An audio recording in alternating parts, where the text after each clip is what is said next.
everybody to this first episode that I'm going to call OTs Around the World. And I'm Sandra and I'm here with Antonia.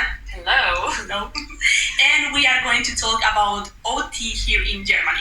Because if you don't know it, I'm from Spain. I'm an OT there in Spain, but I'm living in Germany currently, but I'm not working here. So I met Antonia because we are doing the same master, and I just want to discuss how is occupational therapy here in Germany. So, okay. So Antonia, tell us in which area are you working here in Germany? Yeah. So hi, I am working in the neurological field. Okay. And it's a little bit more special than that. I work with spinal cord injury patients. Okay. Yeah. And how long have you been working there? Since 2 years now, because it's my first job and I started there, so yeah. Okay, and I want to ask you something. I have seen a lot of, let's call it clinics of praxis. How is it possible to work here? Do you work in a clinic like that, or do you work in a hospital? I work in a specialized clinic for SCI, and you can also work in the private. Okay. So we call it a praxis, which you can own your own praxis if you want, but I prefer the clinical life, so yeah, I work in the clinic. Okay, and this praxis is something you can build under your own house, you do it by yourself, I mean, like an entrepreneur? Yes, basically yes, but there are many things you have to follow. Okay. So you can not just open your own praxis in your house and just say, okay, here I am. Okay, It's not that easy. It's a little bit easier if you are a private praxis, which means you only have private paying patients. Okay. But if you want to cooperate with the German healthcare, which most praxis have to do, of course, to get the clients. Yeah, it is way more complicated, and they have a lot of regulations that you have to follow in order to open your own praxis. Okay, and your clinic works with a hospital, which is sending you patients, or no, it's like a hospital. Yeah, okay, it's like a specialized hospital. Exactly. And you work with clients with spinal cord injury, you said. And how long is the treatment that you? I don't know. For example, in Spain, I know there are hospitals for long stays and medium stays and really accurate situations. So I don't know in which category your clinic will be. Your clinic hospital will be. If it will be something like 2 months, they live there, or they live in their house and they go to your clinic. No, they usually stay between 3 and 6 months. Oh, so it's longer stay. It's a long stay. And they live in the hospital. Yes. Too. Okay. So they usually come to our clinic directly after injury. So yeah, the 6 first months are the most important for rehabilitation. So usually they get surgery after accident, for example, and then immediately after they come to us, and we start the acute phase of rehabilitation. And you work in a team, I guess, no? Yes. And who is part of the team? Okay, we are about 12 occupational therapists. Wow. So it's a big team. Wow. We are even more physical therapists. There are many physical therapists. Physical therapy, you mean physiotherapy? Yeah, physio. Oh, yeah, okay. Yeah, physiotherapy. Okay.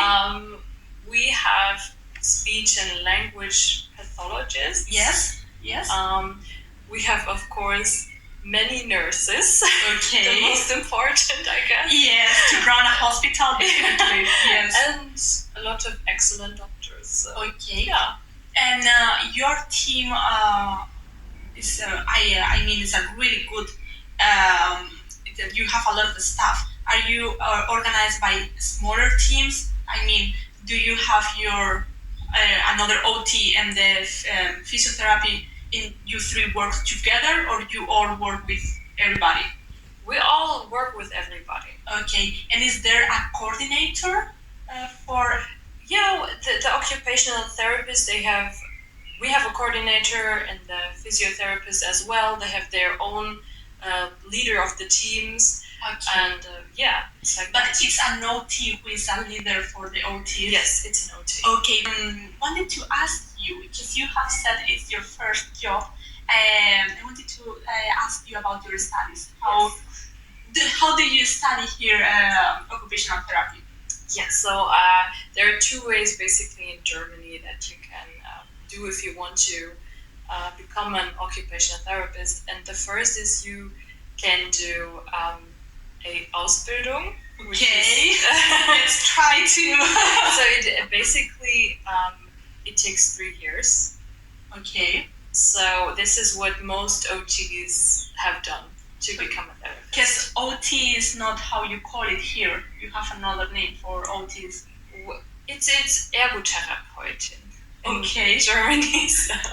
Yes, but the translation is yes. OT.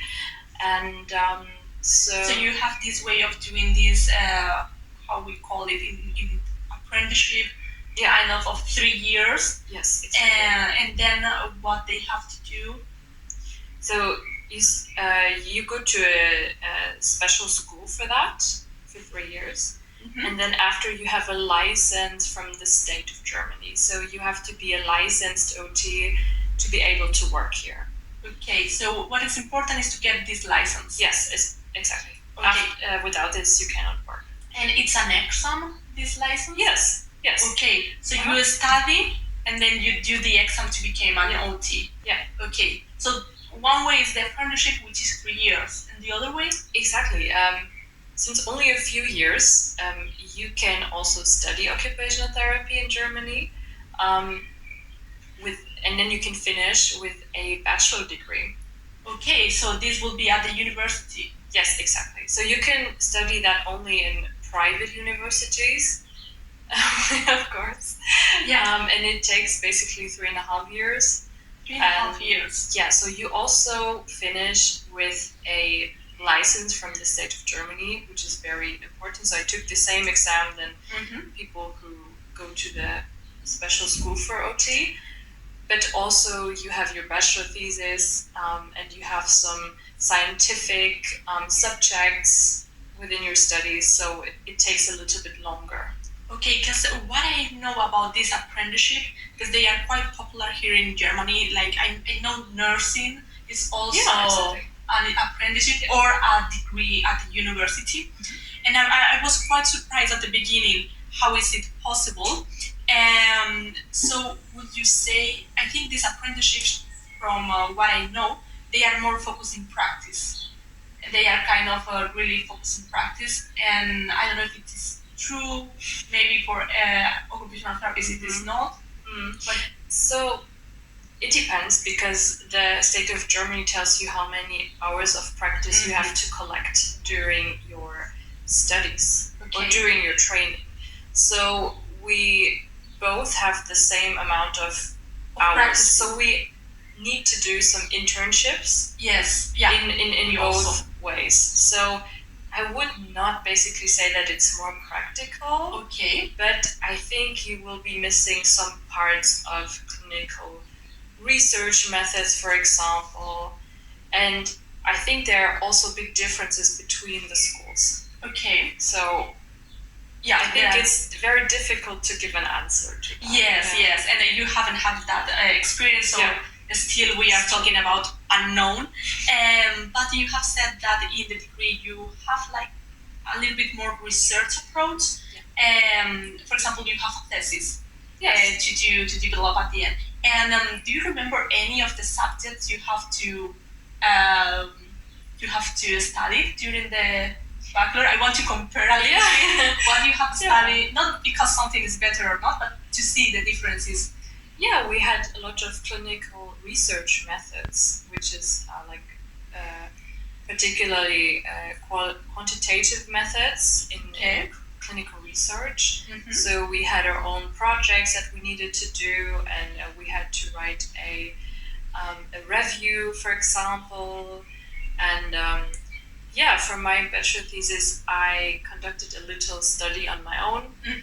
In what, if you remember anything? Yes, I do. Be curious. I was like testing an assessment Yes. in a clinic for mental illness. Okay. Which was very interesting. That's cool. That's cool. Yeah. It's really it is. And talking about subjects, for example, did you have, if I am not wrong, occupational therapy in community in the bachelor? Yeah.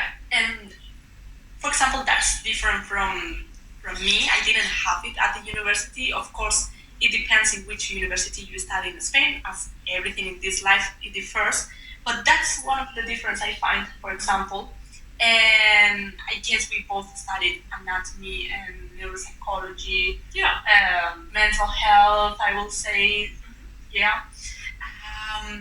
But mine, for example, due to the university I was in, was mainly with doctors. Okay. So our, as teachers, I mean, so our study program, I would say, was really focused on from the medical approach. Okay. And that's something I have talked several times with the next generations in that university, my university, and my friends. We like it a lot of occupational therapy approaches, even though it's getting better. Yes, and then we have more OTs professors there. And I want to know, what is your experience? Do you feel you have a really social or medical approach, or something in between? So I believe that our teachers basically followed this biomedical model, which includes both. So for example, for anatomy, we had, of course, doctors as teachers. Yes. But we pretty much had all OT subjects taught by OT. Occupational therapists. Oh, that's great. Which makes sense, yeah. Yes, exactly. And also when we got taught a lot of therapy techniques, for example, it was from therapists. So sometimes we shared lessons with physiotherapists, for example, but yes, it was taught by therapists. Okay, so that's interesting, because I never shared any class with another degree, even though we could have shared with physiotherapy or another health science. So, for example, what were you sharing with them? Which anatomy, for example. Anatomy, anatomy is for everybody. Yeah, it's true. Yes, maybe you can afterwards put the focus on something. Yeah, it depends on the profession you are developing. But yeah, okay, that's really cool. And in our case, also the subjects for clinical research methods, because they were also writing a thesis in the end, so we shared also these kind of lessons. Okay, and are you satisfied with the bachelor, or would you have preferred to do the apprenticeship? No, I'm very happy to have chosen this one. Okay. I think this kind of study is very new in Germany, this kind of subject to study, so I think it wasn't the most structured course because it was a relatively new course, but I think it will become better with time. Okay, and moving to another thing I wanted to ask you, it's related to, you develop your studies and then you have to get the license. This license becomes with a number. I mean, like the doctor's license, Sandra Sanchez, I am a doctor in blah blah blah with my number, and then I sign with that. Is that or no? Or is something you have to overcome and get a pass? Yes, you have to pass this kind of exam. Okay. And it's a written exam and also an oral exam. Okay. Yes. Okay. Because in my university we had to do a written exam and we had a practicing exam. We had in different rooms, different cases we have to, with our knowledge during the career, to solve. And then we were great. We have to write down our solution, our proposal, but we didn't have, for example, oral exam. And we don't call it to get a license. That's why maybe it's the language a little bit tricking us. But we get that, and then we get the title. And for example, in Spain, it's not compulsory to be associated with an OT association. Is here in Germany compulsory? No, it is not. So we have one very big association, which is called national. Yes, it's national. Okay. So it's called the DBE. Okay. Yes. Yeah. Deutscher Verband der Ergotherapeuten. I will write it down here for no German speakers. But you don't have to be a member of this to be an OT here. Yes, exactly. Okay. So you can do your practice without being a member. Yes, sure. And that's national. But do you have for federal states different associations also? I think it's the common ones that will work together. Because in Spain we have the national one, which is member of the WOFT, for example. Or for example, yeah. But then we have for counties, and in each county we have our own association. Yes, so it's kind of different. Okay. I do not think that we have that. I am not completely sure, but okay, so. Okay, but another difference. And for example, in Spain, it's neither compulsory. In some counties, in others, it is compulsory too. Oh, really? Yes. Okay. So it depends. Okay, and do you think it is important to be part of the association? Do you think there is a strong community here, or no? I do not really feel a sense of community. Okay, that's among important. OTs. That's important. So to be honest, I think you can really engage in that if you were interested in that and if you want to. Me personally, I am not part of this community, but I think it can be very enriching. And for example, the GBE, it gives you advice if you want to start your own praxis. How to follow the rules, what do you need, exactly. a little bit of support. Yeah, so if you have, in general, questions, they are here to support you, and I think this is really nice. And I think many people, they do not join as you need to pay a certain amount. Yes. But we have also fees. It's true, but on the other side, you have a lot of bonuses from that. Yeah, some benefits. Yeah, you pay for something. Yeah, it's true, definitely.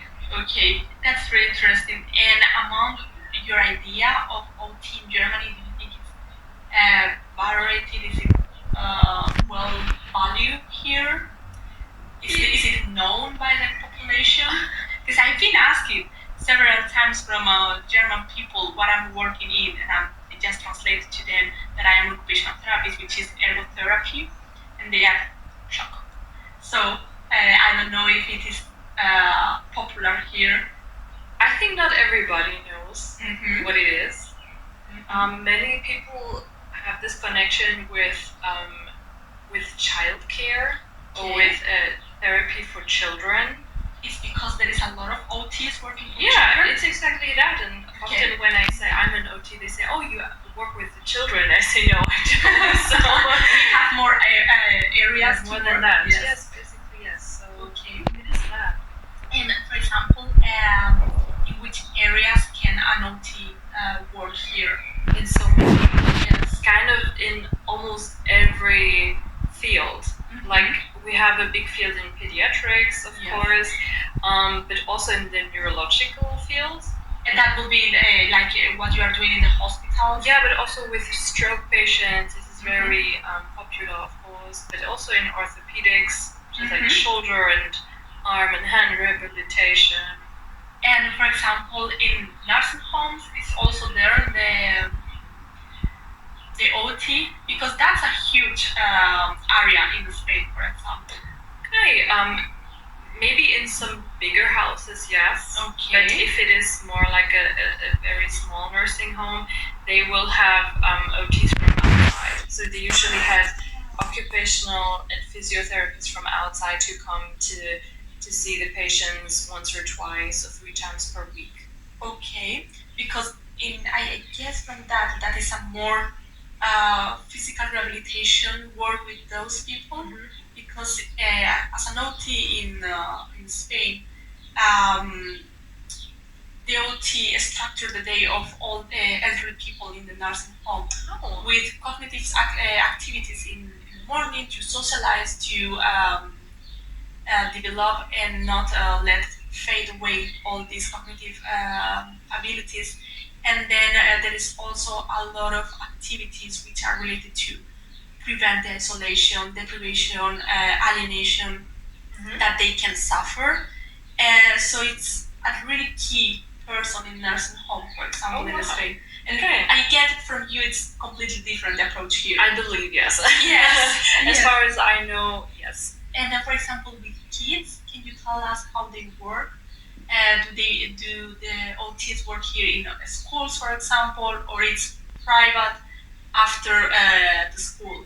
So school-based OTs, I believe, are not yet very common in schools. Unfortunately.